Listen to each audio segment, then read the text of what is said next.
Temos hoje um currículo tão intenso quanto a energia de vida da nossa convidada. Ela foi professora, coordenadora pedagógica, diretora de uma instituição de ensino, docente em 2 universidades, delegada regional de ensino, graduada em História e Pedagogia, pós-graduada em Psicopedagogia e Metodologia do Ensino e mestre em Educação. Estrelou nesse mundo no dia 19 de outubro de 1960. Rosimeire Vieira dos Santos Amori. Vamos lá. A senhora nasceu aqui em Tocantinópolis? Bom dia, Ana Cláudia. É um prazer estar aqui com você. Há quanto tempo nossas histórias se cruzam? Com certeza. E hoje, excepcionalmente, vendo você nesse patamar, uma menina, mulher, que cresceu bastante em todas as dimensões. Eu quero, antes de tudo, te parabenizar e te abençoar. E que Deus continue abençoando a sua conquista, a tua vida, como esposa, como mãe, como profissional, como filha de Deus. Então, sou Rosimeire, durante muito tempo, Rosimeire Vieira dos Santos. Depois casei com Zulias e passei a me chamar Rosimeire Vieira dos Santos Amori. Daí tivemos 2 filhos, hoje nós temos 4 netos e sou de Tocantinópolis, Tocantinopolina. Você tem uma ideia? Nasci e me criei na mesma casa que hoje tem a nossa empresa funerária São Domingos. Sou de Tocantinópolis, graças a Deus. Pra você ter uma ideia, o tempo maior que eu fiquei longe de Tocantinópolis foram 2 meses. Mas sempre saio, viajo, mas rapidinho retorno. Períodos de estudo? Sim, esse período de estudo, quando eu fui fazer já no ensino superior, mestrado e pós-graduação. Certo. Mas fora disso, sempre residi em Tocantinópolis. Seus pais são daqui mesmo? Não, meus pais remontam no Maranhão, do Piauí, que vieram para cá, na época, a pé. A bagagem vinha em cima de burros e eles vieram caminhando de São João do Piauí até Tocantinópolis. O primeiro lugar que eles pararam para residir foi no Alto Bonito, em Tocantinópolis. Pra você ter uma ideia, essa viagem durou quase 120 dias. Nossa, que coisa interessante. E quando eles chegaram aqui, eles vieram para trabalhar em alguma coisa específica ou vieram aventurar a vida? O Nordeste, por si só, sempre foi um termo muito árido e eles eram muito pobres. Quando meu pai ficou órfão, eles resolveram procurar terras melhores e saíram em busca dessas terras melhores. E aqui já tinha um parente que tinha andado por essas paragens. E eles vieram para cá para trabalhar mesmo nos cocais, com coco, babaçu. Sua mãe foi quebradeira de coco? A minha mãe, sim, lavradora durante muitos anos, quebradeira de coco. E só após mais de 20 anos trabalhando na roça, ela começou a trabalhar com comércio. Quando eles vieram, você já tinha nascido? Não, nessa época ela veio, eu tinha 2 filhos. Eu vim nascer na década de 60 e já estavam aqui residindo a média de 12, 15 anos. Temos uma família de quantos irmãos? Nós somos 9 irmãos, 9 graças irmãos. a Deus. 3 homens e 6 mulheres. E mais alguém seguiu essa linha de professora, como a senhora, não? Coincidentemente, apenas uma é da educação, né? A minha irmã mais velha, a Valdiva, que tornou-se educadora após muitos anos. Que, para você ter uma ideia, estudar aqui em Tocantinópolis era uma arte muito difícil. Então, essa minha irmã... Ela veio tornar-se professora após ser mãe, já quase com 40 anos, né? Porque a trajetória de estudo era muito elitizado. Então, ela estudou muito pouco. Eu, como já sou a 6ª na linha de criação das irmãs, eu já tive um pouco de acesso melhor à educação. Certo. E como que surgiu essa ideia ou essa profissão na sua vida, de ser professora? Foi uma escolha? A senhora era aquela criança que era encantada? Porque eu acho que toda criança passa por essa fase, né? Eu já tive, hoje eu vejo as minhas filhas, elas também têm esse encantamento, né? Mamãe, eu quero ser professora, eu quero ser professora. Acho que toda criança tem um certo momento na vida que se apaixona por alguma professora, né? E acaba querendo seguir a mesma profissão, mesmo que depois isso mude em algum momento. Você teve essa paixão de algum momento e pensar em ser professora ou não? Foi uma coisa que foi acontecendo? Foi um processo construído. Você não tem como imaginar o que era Tocantinópolis há 50 anos atrás. Mas vamos tentar fazer um desenho muito rápido, né? Nós morávamos onde hoje tem a funerária, como eu estou contando para você. E ali aqui era o subúrbio da cidade. O centro da cidade ficava na rua 15 de novembro, lá perto do Colégio do Orione. E muito mais ali na beira do rio. Muito mais ali para a beira do rio. Final da década de 60, começaram a construir o primeiro prédio nessa região aqui do bairro Céu Azul, que foi o Centro de Formação de Professores, que hoje tinha a sede da UFT, que foi a primeira sede da UFT, hoje funciona a Delegacia de Ensino, e o prédio da APAI, aquele quarteirão. Ali construíram o primeiro centro de formação. Esse centro de formação, ele atendia os professores primários, que eram leigos, não tinham formação em magistério, eles ficavam em estado de morando durante um ano, e ali eles concluíam o ensino médio, o magistério. Atrás, onde hoje é o prédio da APAI, construíram o centro de formação primário. Então, as professoras assistiam lá no pavilhão primeiro, bem a entrada ali da Nossa Senhora de Fátima, e ao fundo ficava o centro de formação de professores. Os professores estagiavam ali. E foi nesse mundo encantador que eu fiz a minha primeira fase estudantil, o primário, no GEA, Grupo Escolar de Aplicação. Mas era um conto de fadas. As professoras eram estagiárias. Elas planejavam essas aulas divinamente bem. As professoras que atendiam no GEA era a elite do magistério, que terminava de sair do magistério. Então, as aulas eram um verdadeiro encantamento. As professoras vinham do sul, de Goiânia, naquele tempo. Então, era tudo muito mágico. E eu me apaixonei nesse período. Eu fiz a primeira série, a segunda série, a terceira série, e fui me apaixonando por essas professoras, por esse mundo mágico. O nosso nome, a nossa permanência ali tinha 2 nomes, brincar e estudar. Era extremamente prazeroso. E eu me apaixonei. E eu sonhei que um dia eu seria uma professora como aquelas que eu tinha. Você tinha quantos anos na época? 6, 7, 8, 9, até 10, 11 anos. Então já foi um sonho de criança. Eu já levei algum tempo, porque eu repeti a terceira série. Depois, quando eu terminei a quinta série, não tinha vaga no Colégio do Orione para você entrar direto na quinta série. Então tinha um exame de admissão. Só passava a elite. E eu era muito custosa. Levei tempo para, de fato, amadurecer. Então, foi até os 11 anos que eu fiquei no GEA, e depois dessa idade você não podia continuar. Aí eu fui transferida para o Pio XII, depois para o Cristo Rei, e à medida que eu ia se tornando elitizado, você ia para o Colégio do Orione, que era a elite do Colégio do Orione. O Colégio do Orione era uma referência de estudo no estado de Goiás, né? Sim, porque era administrado pela diocese, né, pelos padres, e tinha toda uma convenção, um estudo convencional que elitizava mesmo, tinha uma qualidade melhor. Isso, hoje a gente acredita e verifica e se de fato comprova a falta de vagas. Pela falta de vagas, deveria haver uma forma de impedir que todo mundo entrasse. Então, na verdade, se elitizava porque não tinha como atender a todos. A demanda aumentava, mas a oferta era pequena. Entendi. E como que a senhora acha, como que a senhora vê hoje, né, o quadro de ensino dentro da nossa cidade? Porque, por exemplo, eu me lembro muito quando eu era criança, que principalmente essa questão do Colégio do Orione ser uma referência, as pessoas da redondeza, das cidades próximas, vinham para estudar na nossa região, vinham para o Colégio do Orione, atraía, né, muitas pessoas pela qualidade de ensino. Hoje em dia, a gente vê mais ou menos um processo contrário. A gente vê nossas crianças, nossos adolescentes saírem para buscar, de repente, uma qualidade de ensino melhor. Você consegue analisar um pouquinho, entender por que se deu essa conversão? Porque a nossa cidade é uma cidade que tem universidades, tem curso de pedagogia, né? E eu não entendo muito aonde se deu essa quebra, sabe? Assim, da gente hoje, de repente, ter tido uma qualidade de ensino tão grande no passado e hoje em dia a gente não conseguir manter essa referência. Sim, sem dúvida, o processo histórico aconteceu para que se tornar um centro de referência educacional. E isso não aconteceu, foi transferido para Porto Nacional. Porque quando foi escolhido Tocantinópolis para ser o centro de formação de professores, ele atingia de Gurupi, Paraíso, Colinas, todo mundo dessa região ia estudar aqui em Tocantinópolis. Era o centro de referência.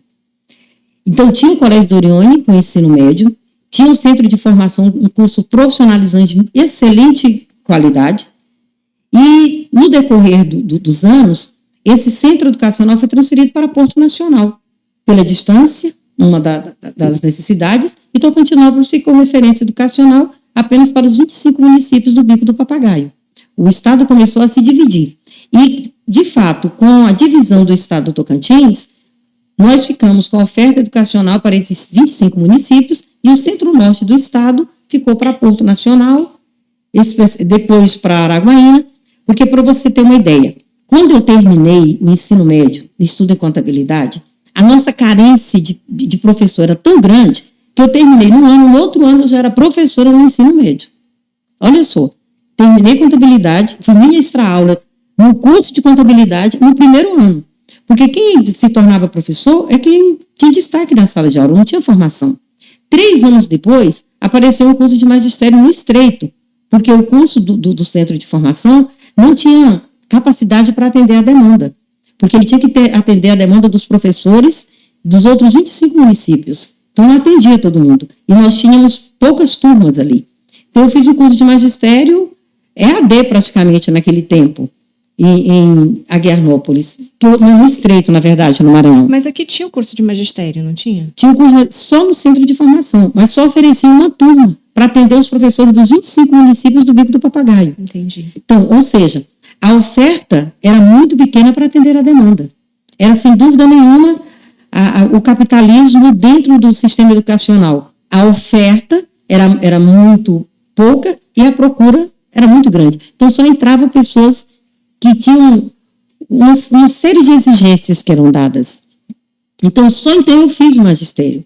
O centro de formação, aos poucos, ele foi formando essa demanda de professores a nível de magistério e vem, de repente, com a Constituição de 1988, com a LDB 93/94/96, que pede a formação de professores já em nível superior, o centro de formação já não atendia essa demanda, porque era formação para ensino médio.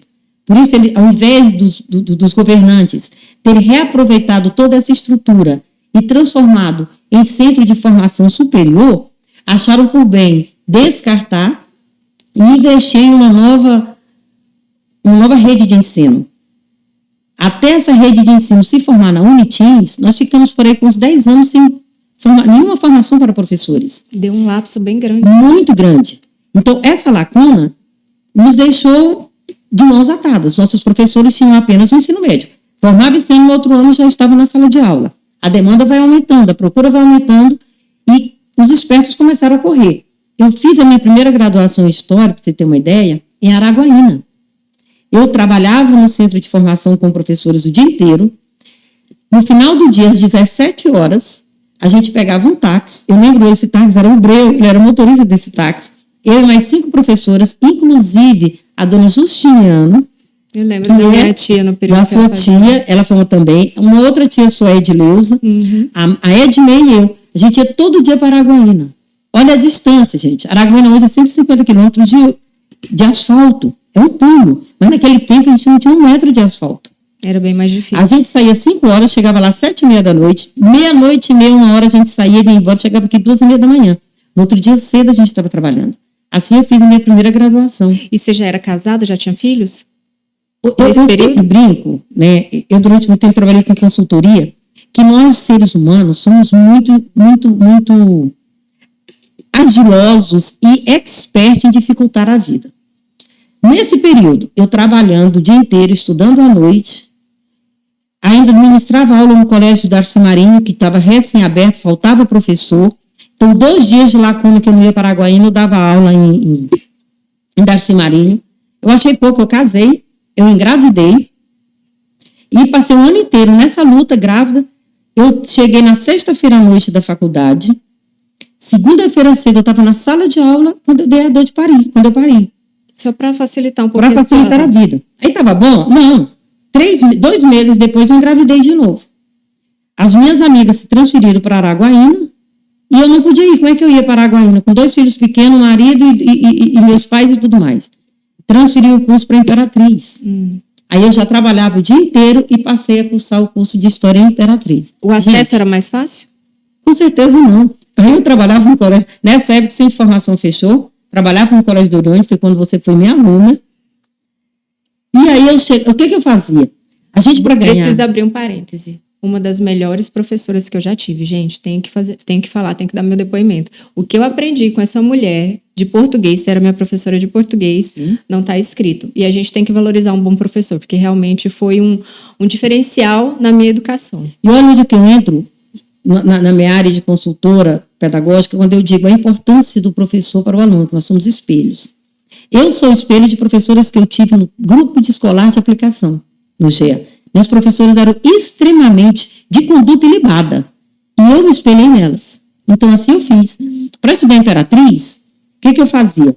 Nessa época, a carga horária do professor, que aqui eu quero frisar, como os professores hoje estão numa situação mais tranquila. Nessa época, a gente pagava por 40 horas, tinha que trabalhar 40 horas. Eu, professora de língua portuguesa, por exemplo, tinha que ter 5 aulas de português. Agora você conta 5, 10, 15, 20, 25, 30, 35, 40. 40 aulas para eu poder ganhar por 40 horas. Eu tinha que sair para a Imperatriz, que o ônibus saía 3 horas de Porto Franco, 2h30 da tarde. Como é que eu ganhava 40 horas eu saindo cedo assim? Como é que eu fechava minha carga horária? Padre César, saudoso Padre César, você sempre acha um anjo na tua vida para te abençoar. Ele me deu carga horária de educação física. Então, eu entrava 5 horas da manhã. A carga horária começava a minha jornada de trabalho. De 5 horas às 13 horas. Para poder fechar as 40 horas. 9 horas, 9h30, eu pegava uma bicicleta. Era a única condução que eu tinha. Eu via em casa, essa casa que eu acabei de falar para vocês aqui no bairro Céu Azul, naquele tempo chamava bairro Céu Azul. Tinha asfalto não bonitinha. De bicicleta, eu vinha amamentar minha filha, dar banho, ajeitar. 10 horas eu voltava para pegar a próxima aula. Mas eu tinha uma relação tão tranquila com os meus alunos, bom você saber disso, que se minha aula era a seguinte, eu já falava para eles. Ninguém me esperava no corredor. Nem o diretor descobria que eu não tinha chegado ainda. Porque os alunos estavam lá quietinhos, eu falava para eles da minha vida. Eu contava o que estava acontecendo. Eu preciso que vocês me ajudem. Eu vou me atrasar 10, 15 minutos. Vocês chegando, já pega o livro na página X, já vai estudando, você lembra que era assim? E me aguarda na sala. Não fique no corredor não, que a Hortência me mata. Ela e a Gracinha, que eram as coordenadoras. E assim eu fazia. 12h30, eu voltava em casa, ajeitava tudo que tinha que ajeitar. Já descia com a mochila, porque eu ia para Imperatriz. Ficava até 1h30 na escola, 2 horas. E foi assim que eu fiz a minha primeira graduação. Lá para meados de 92, já no limite, que tudo chega no limite. Abre a nossa o primeiro campus da Unitins, aqui em Tocantinópolis, e eu entro na segunda turma. De pedagogia. De pedagogia. Como aluna. Como aluna. Mas tive todo o aproveitamento. E por que eu quis fazer pedagogia? Porque a carga horária de professor é desse jeito. História são 2 disciplinas por turma. Então, para você ter uma ideia, para eu pegar 40 horas de história, tinha que ter 18 turmas. 18 turmas naquela época, nós tínhamos turmas de aluno com 55 alunos na turma. Que o diário a gente passava o nome do aluno para o outro lado. E a lei do capitalismo está aí rasgando. Vai aumentando a oferta, vai aumentando a demanda, a lei da concorrência está comendo e novas escolas vão surgindo. A densidade demográfica funcionando paralelo. A cada ano o número de alunos aumentava. Dorione deixa de ofertar só ensino médio, já aparece o Darcy Marinho, depois colégio padrão, e as turmas vão ficando cada vez maiores, e a necessidade de professores formados. Eu faço pedagogia concomitante, já trabalhando no Dorione, depois no Darcy Marinho, quando assumi a direção do colégio Darcy Marinho, e a gente vê, saindo de uma educação abstrata para uma educação mais concreta. Eu lembro quando meu tio Zeca, nós chamávamos o professor de geografia, de tio Zeca, ele foi explicar para nós o que era um iceberg. Meu Deus, eu fui expulsa da sala, porque ele não conseguia dizer o que era um iceberg, eu não conseguia entender, não tinha imagem. Os livros da nossa época tinham poucas imagens. A gente não tinha como, então você trabalhava totalmente abstracional. Eu lembro quando meu irmão chegou, em 69, ele foi para Goiânia e ele voltou lá em 72. E ele contou, tio, eu chamava ele de tio, onde é que o senhor mora? Eu falei assim, eu moro numa casa, acima, tem 3 casas embaixo e eu moro na 4ª casa. Meu Deus, como é que o senhor mora na 4ª casa? E onde é que o senhor faz suas necessidades fisiológicas? Dentro de casa. Eu falei, que horror, porque na minha casa a gente tinha fossa seca. Nós não tínhamos rede de saneamento em Tocantinópolis. Não tinha estreado nem a energia. Praticamente. Era outra realidade. Né? Era outra realidade. Era assim que a gente aprendia. E os professores tinham que dizer para nós. E, olha só, no prazo de 30 anos, olha o avanço como foi rápido. De repente, nós já tínhamos no Colégio Darcy Marinho tecnologias. A tecnologia não estava mais só no livro. Os livros já vinham para todo mundo. Eu nunca tive um livro novo durante o período que eu estudei. Os livros sempre eram de segunda, terceira, quarta, quinta mão. No prazo muito rápido, depois da promulgação da Constituição de 1988, depois da instituição do Estado do Tocantins, tudo foi numa velocidade vertiginosa. As escolas em que nós trabalhávamos apenas com o CUSP e o GIS passaram a ter toda a tecnologia de ponta que nós nunca imaginávamos ter. Eu lembro como diretora do Colégio Darcy Marinho, os alunos diziam assim, olha, sabe por que os meninos estão aprendendo, professora? Os professores, desculpa. Sabe por que os alunos estão aprendendo? Porque eles estão com fome. Gente, passe de mágica, merenda escolar chegou aí dando um show. Os alunos não aprendem porque não tem livros. O PNLD, o Programa Nacional do Livro Didático, chegou aí a toque de mágica. Todo aluno tem direito a todos os livros. Aí os professores, mas ainda não está aprendendo, porque a gente não tem formação. E a Unitis implantou e contratou professores para ministrar cursos de formação superior em todos os municípios do Bico do Papagaio. Eu fui professora da Unitis e esses cursos eles iam atender a necessidade do professor. O professor não tinha prejuízo nenhum, ele trabalhava normalmente e nos meses de férias e final de semana ele ganhava sua graduação gratuito, sem pagar nada. Pra você ter uma ideia, é o único país da América do Sul que tem essa oferta garantida de educação totalmente gratuita para o professor. E eu saía daqui, trabalhava até sexta-feira, sábado cedo a gente ia, por exemplo, para Araguatins, como do polo era em Araguatins, trabalhava sábado e domingo, segunda-feira estava aqui formando professores. E a toque de mágica, hoje nós temos, todos os professores da rede têm curso superior e são pós-graduados. Fizeram isso em casa. Eu fiz a minha primeira graduação na dificuldade, eu contei para você. Quando eu fiz a minha primeira pós-graduação em São Paulo, em Araras, era um sonho, coisa que ninguém imaginava. Em 96, quando eu cheguei aqui pós-graduada em psicopedagogia, foi a primeira vez que fui eu, Marlene e a Franci. Hoje as duas são doutoras da UFT. Nosso primeiro passo para fazer uma pós-graduação foi com essa dificuldade toda. Hoje, pós-graduação, você faz no terreiro de casa.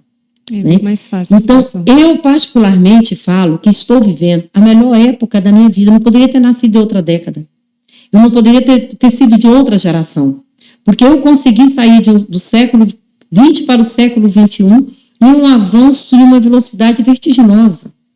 Eu lembro do tempo que em Tocantinópolis, a gente almoçava rapidinho. Eu mesma, aqui, minha mãe era me considerava muito esperta. Então, no domingo, ela fazia meu prato rápido e mandava eu ir para a fila da Telegoiás, pegar a ficha para poder ela telefonar para os meus irmãos que já moravam em Goiânia. E eu chegava na fila 1h da manhã, 1h da tarde, minha mãe ia chegar 5h da tarde para poder conseguir a vaga para a cabine telefônica. Fazer uma ligação. Era muito chique para ela conseguir falar. Hoje, eu tenho um parente no Japão, eu olho no meu telefone e falo com ele. Ele me vê. Gente, isso é tudo de bom. Parece mágica. Né? Ainda ontem o pessoal me chamou para ir lá na UFT, ele me falando como é que era a educação. Você acha que os alunos vão se sentir impactados, prejudicados por essa educação de hoje? Meu Deus, eu não acredito coisa nenhuma, pelo contrário. Os alunos de hoje dão um show na gente. Hoje, o que eu vou ensinar para o aluno? A minha fala é o de menos, porque as tecnologias mostram tudo. A educação hoje se dá nos 5 sentidos. Você ouve, você vê, você sente, você cheira. O aprendizado é tátil. Não é mais aquele aprendizado abstrato.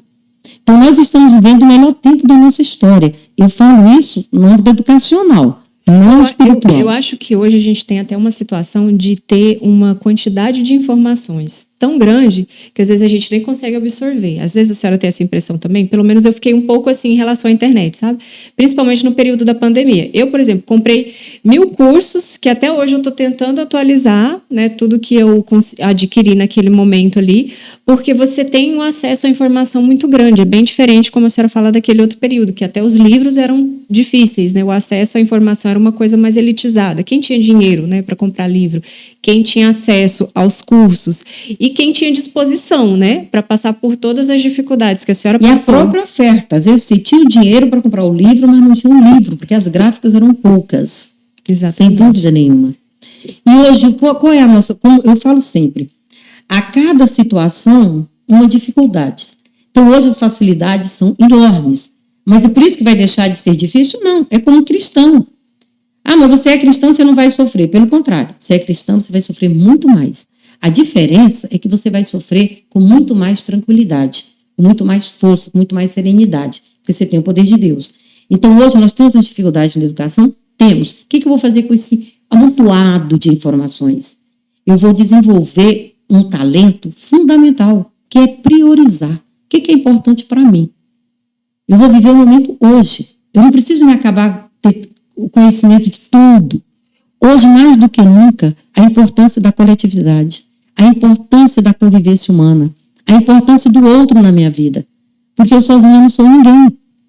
Então, a tecnologia hoje, o maior legado que eu digo, o maior legado das tecnologias hoje, da quantidade de informações hoje, é a possibilidade de aproximação. Você é acha? A possibilidade da confidência do outro. Porque eu não acho, eu tenho certeza. Eu acho que a porque tecnologia... eu não vou conseguir jamais ter o conhecimento de tudo.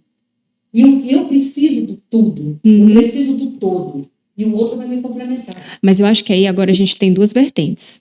A gente tem essa possibilidade, né, de aproximação, de uma oferta de conhecimento, de possibilidades que a tecnologia traz, mas ao mesmo tempo a gente tem aquela introspecção que as pessoas estão vivendo dentro do celular, que eu acho que também é uma característica que afasta as pessoas.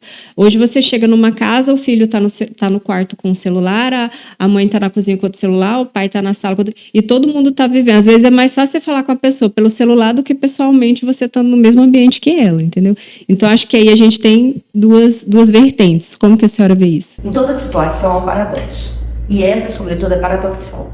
Porque é uma escolha minha. Eu tenho aquilo ali. Mas não é porque eu tenho aquilo que eu vou fazer uso. É onde entra o que é bíblico, né? O discernimento.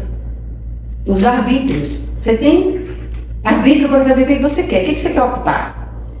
Impor limites? O uso do celular para o bem? Até onde ele é útil para mim? Ou para separar as pessoas? É como, no princípio, quando eu era diretora de escola, os professores, olha, tem um menino que está usando celular, vou tirar ele da sala de aula. Não é o procedimento. Não é agora a gente se desfazer das tecnologias, é a gente aprender a lidar com elas e fazer bom uso delas. Hoje está bombando coach que está falando sobre a criança do quarto. Mas quem está dando essa criança do quarto é o próprio pai, a própria mãe. Mais do que nunca, o ser humano. Hoje quem manda aqui é o ser humano.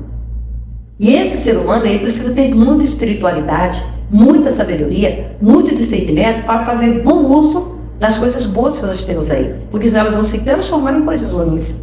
É muito melhor a gente ter toda essa tecnologia aqui e fazer bom uso dela, do que a gente retroceder para a época que nós vivemos. Pra você ter uma ideia, nossa, você perguntou para o meu pai quando chegou, que ele fazia o quê? Era lavrador.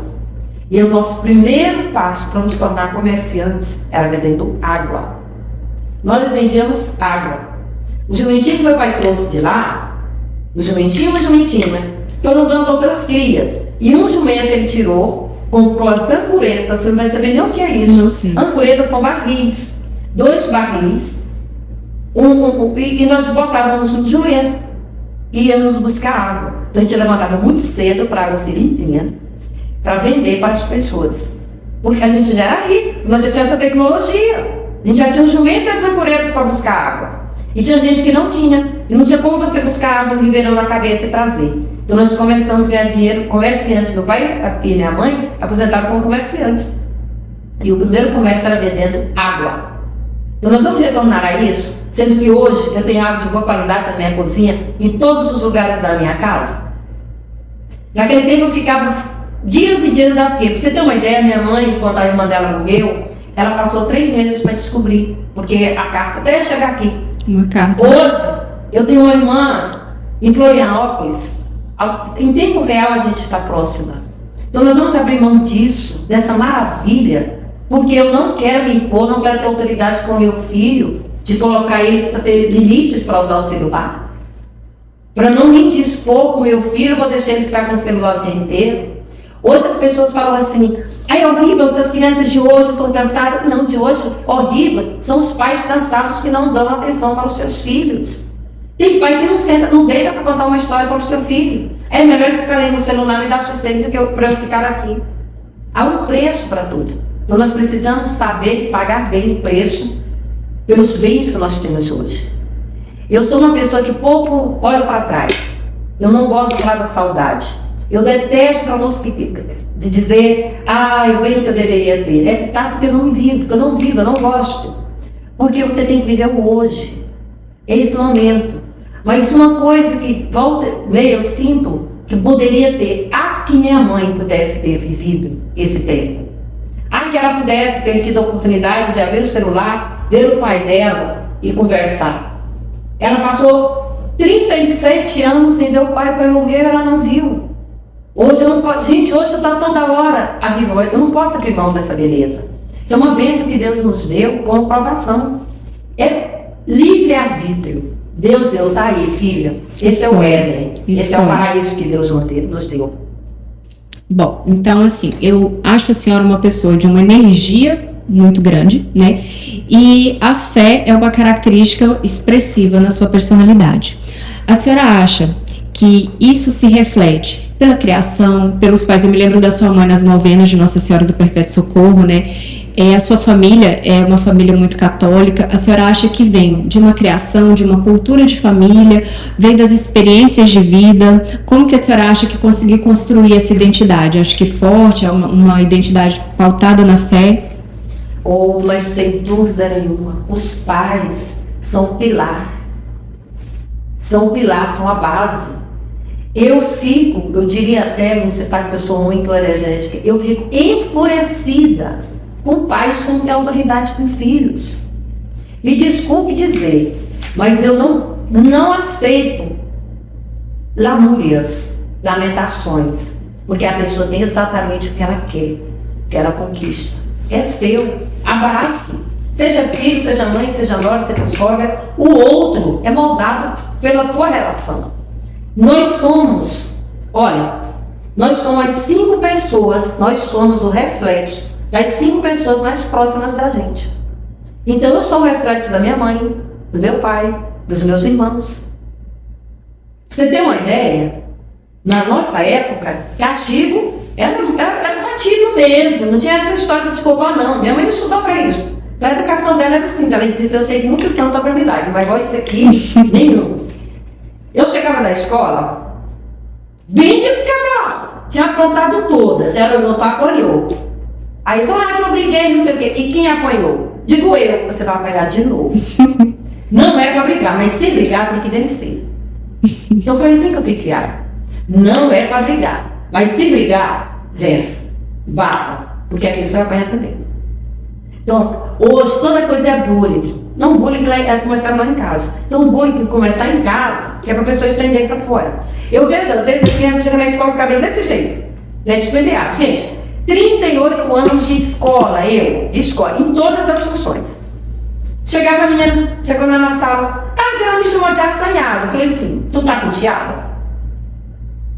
Nós precisamos, hoje, desculpa, doutora, não é o seu caso, com certeza. Mas hoje os pais fazem questão de criar crianças fracas. É a geração do mimimi, a geração da fraqueza. Você não pode olhar para ele e já está chamando. Meu filho, o que é mesmo? Precisamos criar pessoas fortes. E quem cria pessoas fortes são os pais. O mundo não alisa, né? O mundo não alisa, o mundo não passa a mão. O mundo não é de mim, não. O mundo é para os fortes. Eu sempre falo, para ser santo tem que ser forte. Para sobreviver tem que ser forte. Então, graças a Deus eu estou tendo essa oportunidade. Que as pessoas que estão me ouvindo criem pessoas fortes. Eduquem pessoas fortes. Professores, fortaleçam seus alunos. A vida não é mole. E nós precisamos tornar essa geração mais dura, mais forte. Dar encargos, dar trabalho, manda a criança fazer. Tem criança que está sentada, não vou comer não tem água, quero água. Vai buscar, cada jato. Criança come, deixa o prato lá na mesa. Não tem empregada para botar na pia. Não, mesmo tendo empregada, coloca o prato na pia. Eu tenho um genro que eu tenho um grande apreço, ele vai me ouvir com certeza, e eu acho muito interessante que ele cria os meninos. Tem todo mundo para fazer? Então eu estou lá e ele fala, quero água. Aí ele vai buscar. Sua avó não vai buscar água para você, não. Vovó vai buscar você. Então a gente precisa formar crianças fortes, trabalhadoras, responsáveis. O filho dele chega da escola, já vai pegando a mochilinha, levando para o quarto, guarda lá dentro, pega a roupa, dobra. Coisa mais interessante. Jesus ia na hora de tomar banho. Ele tira a roupa e ele cheira. Se a roupa estiver suja, ele rapaz no cesto. Se não tiver, ele... Vovó, acho que tá limpa, né? Ele dobra para ele tomar na cama. Ele tem que dobrar. Entendeu? Então eu falo sempre para os meus filhos. Os meus filhos têm 2 meninas. E muito carinhoso, muito atencioso, mas é sim, sim, não, não. Aí porque você me perguntou, isso deve a quem é a formação? Isso eles devem de mim, porque eles são educados assim. Então eles passam para os filhos dele a mesma criação. Eu amo ser avó. Eu falo que os meus netos me rejuvenesceram. Com os meus netos eu voltei a brincar. Com os meus netos eu voltei a dançar. Me emociona. Porque mãe foi muito bom. Ser filha foi muito bom. Ser mãe foi muito bom. Ser vó é muito bom. Então viva a vida. Mas viva a vida com respeito. Impondo limites. A Deus não nos colocou aqui para ser infeliz. Deus não nos colocou aqui para ser arrebatadores de paixões. Mas Deus nos colocou que vai ser feliz. E vai fazer os outros felizes. Quando tu estás feliz, tu faz o outro feliz. Eu lembro bem daquela passagem bíblica, quando Jesus chegou na casa de Maria, e aí ele sentou, e Maria sentou aos pés dele, e ficou olhando ele conversar. E Marta, irmã de Maria, varreu casa, fez café, fez tudo, virou. Tem aquele ali em cima, então, Senhor, presta atenção. Tu não vê que eu estou acabando de trabalhar e Maria está bem aos teus pés olhando. E ele falou, Marta, ela escolheu a melhor parte. Ela escolheu a melhor parte.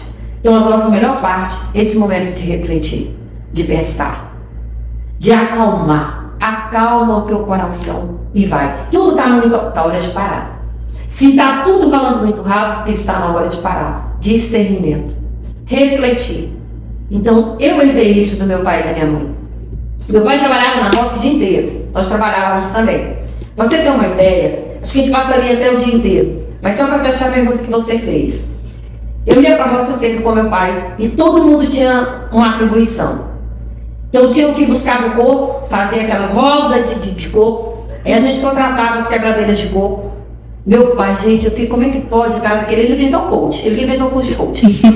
Aí ele botava todas as quebradeiras de coco ali. Ele falou, Osmeir, você vai dar assistência. Olha mesmo, tu vai assistir as quebradeiras. Porque elas não tinham tempo de estar levantando. Aí eu levantava, eu quero água, eu corria, dava água. Eu quero cigarro, eu enrolava o cigarro. Acendia, por isso que eu aprendi a fumar. Acendia, já não fumo mais, gente. Acendia o cigarro, dava o cigarro aceso para elas, porque elas não podiam parar de quebrar coco, botava na boca. Quando o cigarro estava acabando de tirar lá, aí nós aproveitávamos e dava. Aí tinha umas que mascavam, né? Aí eu aprendi a mascar também, porque eu tinha que cortar o fumo. O fumo era de corda. Aí tirava e botava na boca dela. Eu não via assim, parece que o negócio é bom, né? Aprendi a mascar também. Por que vocês mascam fumo? Para que a pessoa masca fumo? Porque dava, menina, era uma energia. Quando eu andei Mas já pulou de tirolesa? Não, já pulou não tenho coragem. Já andou de... Mas eu imagino a situação. É isso, entendeu? Da adrenalina. De dar essa adrenalina. E aí, por curiosidade. Então, nós fomos criados assim, todo mundo tinha que fazer. Todo mundo tinha sacrifício. Trabalhava o dia inteiro na roça. Você tem uma ideia? Tinha uns gongozinhos de dentro dos cocos. E como eu ajudava as quebradeiras, elas me davam, cada um juntava os coquinhos para mim, né? Os gonguinhos. Quando eu chegava em casa à noite, arroz com abóbora, eu fritava os gongos. Eu vendia meus gongos com meus irmãos. Tipo, ó, eu te dou mais aumento buscar água do seu Joaquim. Já veio aquela comerciante. Já vendia isso aí. E meu pai, era aí que eu quero chegar. Olha esse dia cansado que a gente tinha. Quando chegava à noite, meu pai tomava banho, sentava e todo mundo rodeava perto dele. Ia tirar um carrapato, ia tirar um mocuinho, ia alisar, ele alisava a todos. E dava, abençoava para poder deitar. Minha mãe morta de cansada, era uma marca, corria. Mas para a hora, tá toda hora de acalmar. Para acalmar, bora deitar? Eu lembro até hoje do quarto, o quarto era enorme. Tinha 7 redes. E só a caminhando do papai ali. Todo mundo no mesmo quarto. E no sábado todo mundo juntava aquelas redes todas e ia lavar. Cada uma tinha uma atribuição. Uma levava as vasilhas, outra levava a rede, outra levava as cadeiras, porque não tinha água em casa, tudo era lavado no ribeirão. Mas o pai tinha aquele tempo. Tinha tempo para tudo. Como diz a Bíblia, tem hora para plantar, hora para colher, e assim é a nossa vida como mãe, como esposa, como profissional. E aí você tem exatamente o que você quer. Que tipo de esposa eu quero? Que tipo de filho eu quero? Que tipo de mãe eu quero ser? Qual é o meu propósito nessa vida? Que imagem eu passei para fulano? Que tipo de bens eu estou levando para outra pessoa? Então, qual é o teu propósito? É saber qual é o teu propósito. Porque eu tenho certeza que Deus não nos colocou aqui com o propósito de brigar, de ofender, de sofrer, de ser infeliz. Ele nos trouxe aqui para esse propósito. Aperfeiçoar, lapidar, viver bem, ser feliz. Eu acho que dentro de tudo isso que a senhora comentou, uma coisa que às vezes eu tento passar para as minhas filhas é o seguinte, quando elas reclamam, alguém falou isso, alguma coisa aquilo, eu sempre falo, olha, o mundo não vai mudar por sua causa. Você que vai ter que se adaptar ao mundo e vai ter que aprender a viver, né? Então, assim, acho que todas essas lições levam a esse fortalecimento da personalidade para a pessoa poder aprender a lidar com o mundo. Sem dúvida. Eu lembro de uma vez, uma menina chegou na minha sala, bateu na porta e falou que minha secretária ia falar comigo. E aí ela entrou, aí nós falou, eu estou sem graça para dizer um negócio para a senhora. Eu falei, não, mas pode falar. Não, porque eu vejo a senhora tão bacana com fulano. E fulano falou que a senhora é assim, é mesmo? É porque ela não me conhece. Se ela soubesse, né, que a senhora falaria muito mais. Mas ela ficou tão ofendida, porque pode ter esse princípio, se fortalecer. Se eu vou me enfrentar com o que o outro diz, ele está dizendo pouco, é porque ele não me conhece. Pense sempre nisso, né? Então, se fortalecer. Que o que o outro diga não te afete para pior, mas que te faça melhorar. A sua história de vida é uma história muito rica, né? E a senhora atravessou algumas fases da história de Tocantinópolis. Tem algum trecho que a senhora lembre, que chame a atenção, alguma coisa que a senhora consiga compartilhar com a gente sobre essa história, sobre essa evolução, além de algumas coisas que a senhora já falou agora, né, sobre essa evolução da educação e tal, alguma coisa que a senhora se lembre, de repente, que agora a senhora acha que é importante comentar? Vamos falar da saúde? Vamos. Meu Deus, você não tem noção como eu fico encantada com o Sistema Único de Saúde do Brasil e de como ele funciona aqui em Tocantinópolis, em todos os lugares. Mas vou falar de Tocantinópolis.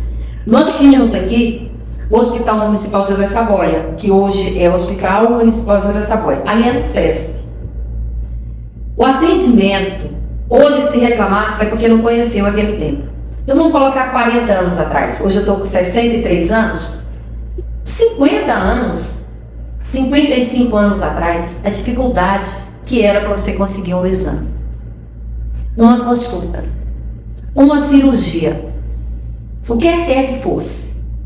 Hoje, eu tenho uma agente de saúde lá em casa que ela me perturba, porque ela passa, ela não me encontra, na terceira visita, ela dá um jeito de me encontrar. Ela tem que saber o que a gente já fez, o que está acontecendo, um acompanhamento sistemático sem tamanho. Eu vou no atendimento particular com a dermatologista Araguaína. Ela pede meu exame, por exemplo,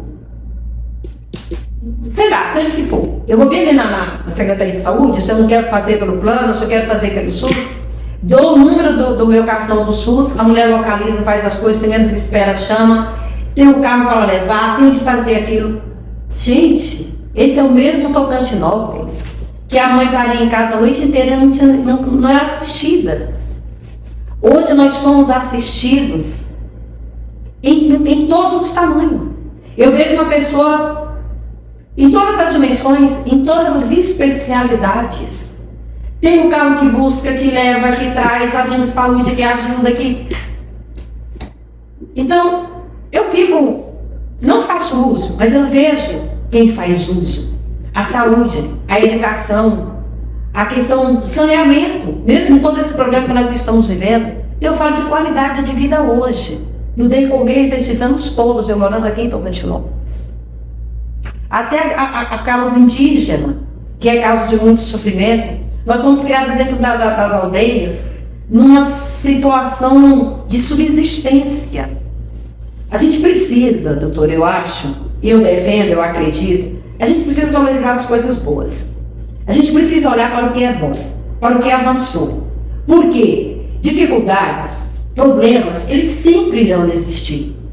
Mas se nós formos mapear isso aqui nessa mesa, fazer um quadrante de oração, de agradecimento, de benfeitorias, de coisas boas, gente, os pontos negativos estão muito pequenos.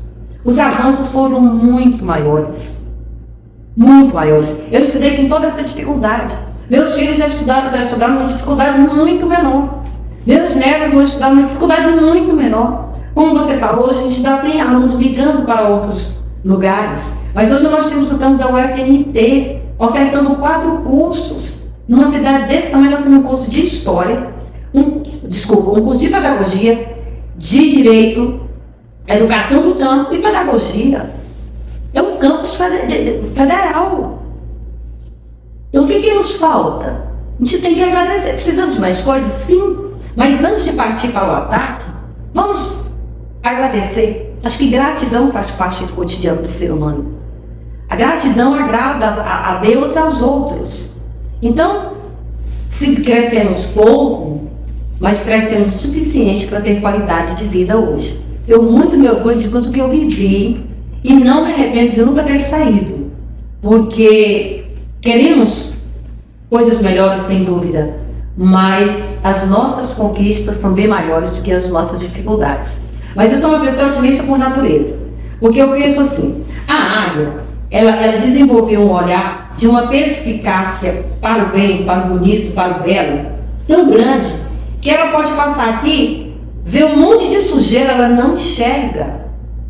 Porque a águia, ela é míope, totalmente para o que é ruim, para a sujeira. Mas se ela tiver a 600 metros de altura, onde quer que esteja, de lá ela consegue focar no olhar, no mesmo zoom dessas máquinas fotográficas boas, no peixe vivinho e bom.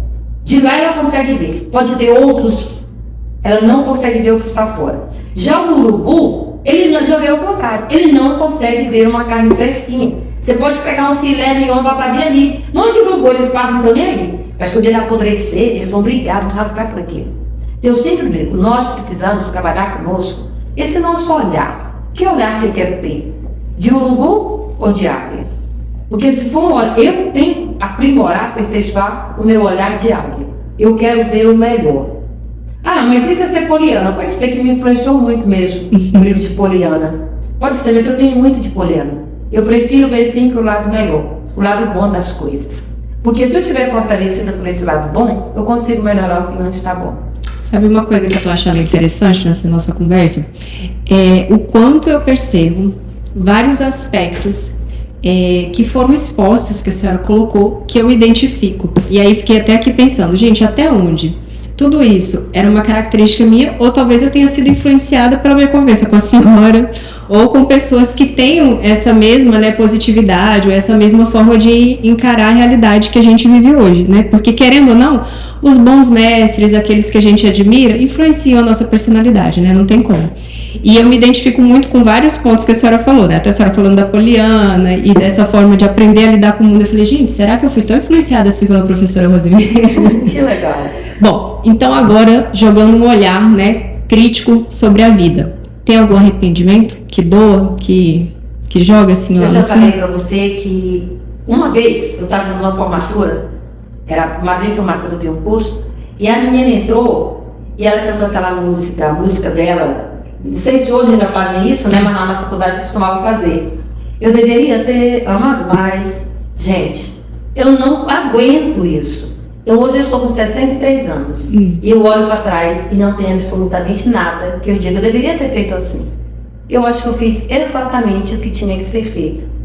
Por que eu penso assim? Primeiro, eu não tenho. A resposta, não tenho arrependimento. Eu não poderia ter feito diferente. Eu fiz exatamente o que me deixou bem hoje. E por que eu penso assim? Eu acredito até que para a questão da gratidão. Sou muito grata a Deus por tudo. Eu tenho muito mais do que mereço. Eu tenho muito mais do que eu busquei. E uma outra coisa que me faz pensar assim, eu tenho duas escolhas, ou eu sou tudo para mim, luz ou treva, preto ou branco. Você não é uma pessoa de meio termo, né? Extremos, né? Ou eu sou filha de Deus ou eu sou filha do cão. Se eu sou filha de Deus, tudo que eu fiz foi porque Deus colocou um plano na minha vida. Eu acredito que Deus, quando eu nasci, falou, tá aqui o teu plano, o teu propósito. Então, como é que eu fui fazer alguma coisa que não era do propósito dele? Aí eu vou estar trabalhando. É igual você chegar para mim e perguntar, professora, você é a favor da pena de morte? Eu vou dizer sim. Como é que eu vou ser a favor da pena de morte se eu sou a favor da vida? Porque tem gente que é a favor do aborto e diz que defende a vida. Então, se eu defendo a vida, eu defendo qualquer ação ou atitude que venha defender a vida. É isso que eu defendo, é a minha maneira. Então, se eu vim para cá com um propósito de vida dada por Deus, tudo que eu fiz foi por Deus. Então, não me arrependo. Bom, então agora vamos voltar alguns anos, vamos fazer uma linha do tempo. E aí, se hoje a senhora estivesse com a Rosemary, ali de 18, 20 anos, começando a vida, o que a senhora diria hoje para ela? Continua vivendo a vida intensamente. Faça tudo que você tem que fazer no tempo certo. Porque tudo tem seu tempo. Não antecipa. Não adianta. Faz a coisa no tempo certo. Gente, só tenho uma enorme gratidão. Minha admiração, que já era imensa, com certeza depois dessa entrevista está ainda maior. Muito obrigada por ter aceito o meu convite, por ter participado conosco, né, desse programa, de ter engrandecido, abrilhantado. A senhora brilhou, como sempre, sempre brilha. E eu tenho que agradecer muito, porque fez toda a diferença a sua participação aqui e eu estou muito feliz. Obrigada. Eu que agradeço e falo do fundo do meu coração. Deus te abençoe. E não poderia deixar de dizer que estou encantada com esse desabrochar seu. Você nasceu estrela, você nasceu para brilhar. E eu era muito preocupada porque você passou muito tempo com a ostra, né? Aquela pérola escondida dentro da ostra. E agora, de repente, está se quebrando, está se abrindo. E você está emergindo de uma forma grandiosa. Deus te abençoe, te dê humildade, sabedoria, e que você seja luz e bênção na vida das pessoas que te rodeiam. Amém, todos nós. Gratidão. Tchau, meu bom